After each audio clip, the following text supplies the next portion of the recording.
Hey everybody, Pierre Quinn here, and I teach leaders how to courageously begin the journey to personal and professional transformation. And in this video, I'm going to do a reaction to some of my previous content. This should be fun. Let's go. Before we jump deeper into the video, be sure to hit the subscribe button so that you can be the first to be notified when I release new content. I admit I'm a little worried about doing this reaction video. I'm going back several years and watching a piece of content that I uploaded to YouTube, and I hope it's not too cringe worthy. This is important because as leaders, we need to be intentional about taking the time to review our progress. If we don't study what we've been doing, we'll never get better. So I'm gonna take you back several years as we review a piece of old content. Let's check this out. Okay, this video was recorded January 28th, 2016. So we're going all the way back. We're going all the way back in the Wayback Machine to check out this video. What's up, everybody? 4:45 on this Thursday afternoon. Just wanted to hop on Periscope real quick. So I was using the Periscope app, and man, it seems like so long ago when you would go live on Periscope and you would wait for people to put hearts on the screen. Now, I know there is this connection now between Periscope and Twitter. I haven't used Periscope much since posting this video several years ago. A couple of thoughts with you guys. Why didn't I make sure my camera was figured out before I went live? I think if I remember correctly, Periscope was one of those platforms where it didn't give you a preview, or it didn't give you a preview. You didn't know what it was going to look like before you went live. I'm not quite sure. Today, you have so many options to make sure you're prepared before you go live. Leadership tip here, make sure you're taking the time to get prepared before you start. If you don't know by now, my name is Pierre Quinn, and I'm doing something called #LeaderScopes. The purpose of my Periscope episode said in this video, if you don't know by now, my name is Pierre Quinn.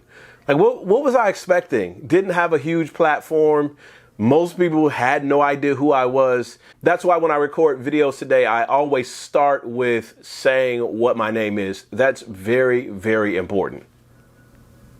Episodes is to give you insights to help you live, learn, and lead with confidence. My Periscope is for leaders, so if you're serving in any leadership capacity in any way, really my Periscope is for you. So today I want to talk to you about something that we all have to deal with in our role as leaders. That as leaders, we all have to deal with critics, we all have to deal with skeptics, we all have to deal with naysayers. I thought this was real cool at the time to write on index cards instead of trying to do slides. Well, it was Periscope, so you did not have the option at the time to do slides. I wrote on these index cards the key phrases. It was an easy way to remember what I was trying to say as well.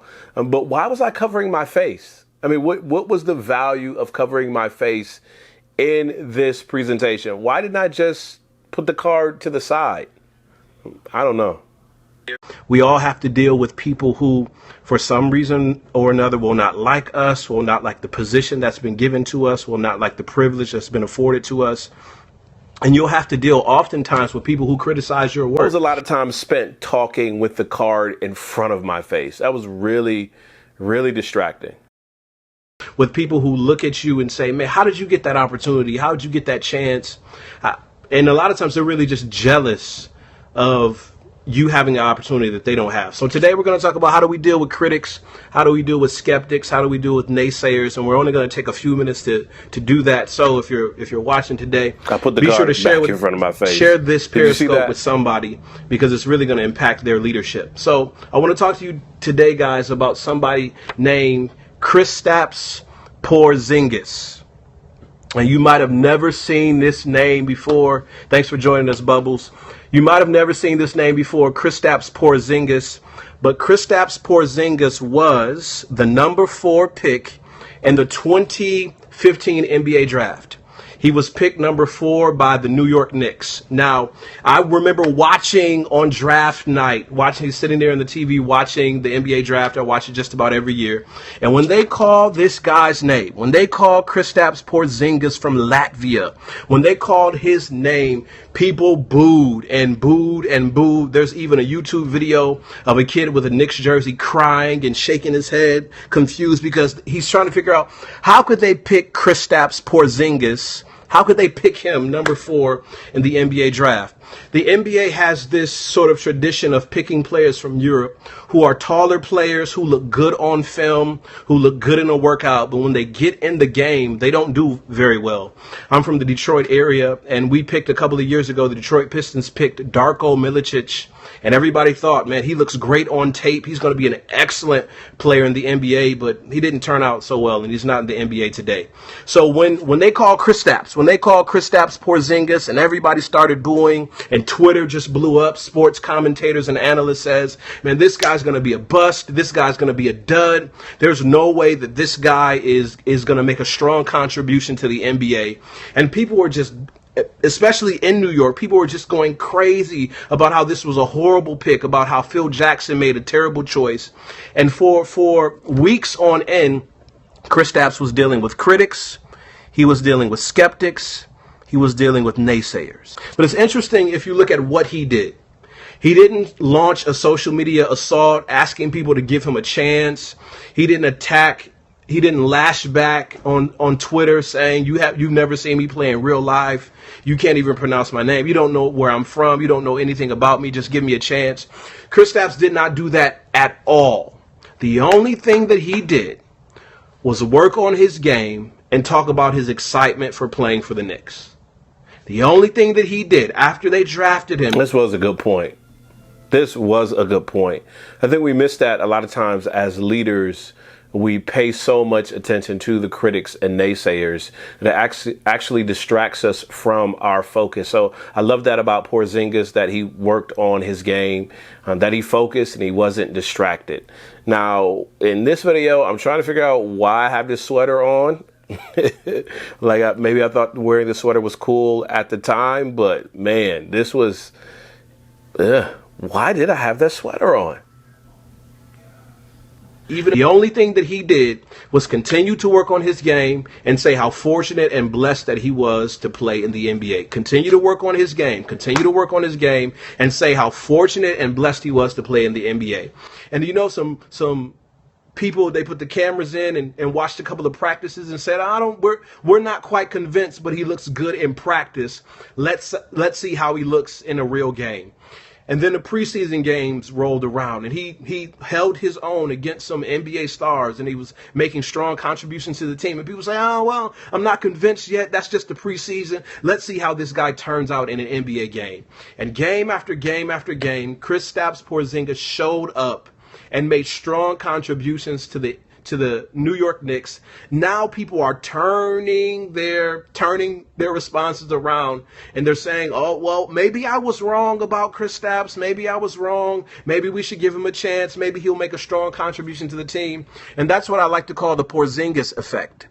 The Porzingis effect is when there's a whole bunch of people that say that you can't make it, that you don't deserve your position, that you don't deserve your opportunity, that you don't deserve your chance, that you will not make a strong contribution. The Porzingis effect is that amid all of those critics and skeptics and naysayers, that you focus on doing a good job, and that you do a good job. You do your job so well that they actually change their story.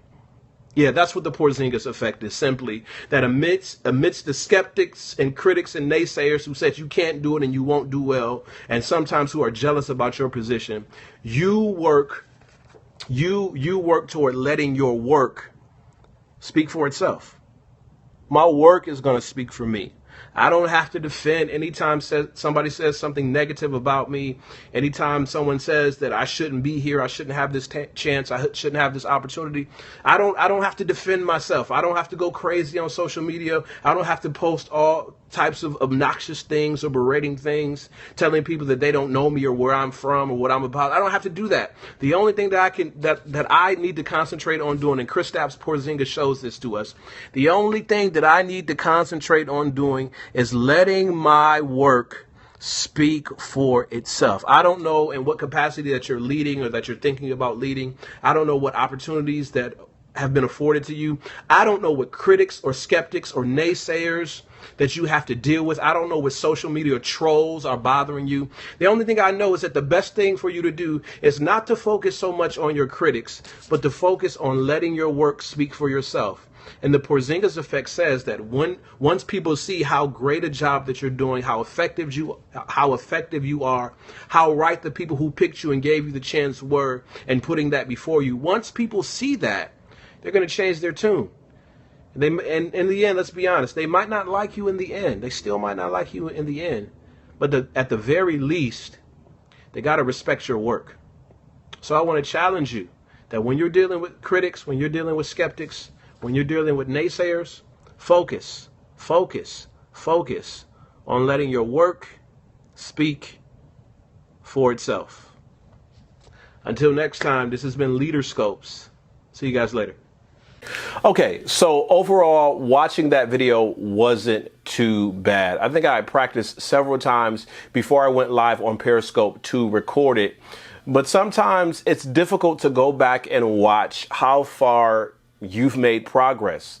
I mean, some of us, we record videos and we upload them and we don't even watch them again because we hate paying attention to the little mistakes that we made, the things that we could have done better, or even the sound of our voice. But that's the thing about growth. Growth requires review. So watching this video, a blast from the past, I recognize here are a couple of things that I did well in the video. If I were to record this same video again, here are the things that I would do differently. And I keep that mental note in my head as it relates to angles, as it relates to camera position, as it relates to lighting, as it relates to how I was dressed, and even the energy at the beginning and the end of the video, how I signed off, how I introduced myself. These tweaks that I need to consider if I want to progress in what I'm doing. Life and leadership are the same way. You need to take time to reflect. You need to take time to review. And you already know it's not always going to be pretty, and sometimes it'll be downright painful. The revision process was never designed to be comfortable. It was never designed for you to love it. It's designed to make you better. It's designed to make you better. So it might not be reviewing an old piece of video content. It might be reviewing how your team has performed over the past couple of years. It might be reviewing your interactions with the people who are closest to you. It might be reviewing something that you've recently written. It might be reviewing that list of goals that you write down at the end of every single year. So I know it might make you uncomfortable. I know it might make you cringe a little bit. I know you might shake your head and ask, why did I do that? But if you're willing to review, if you're willing to take some notes, if you're willing to reflect, you might just see yourself grow in ways that you've never experienced before.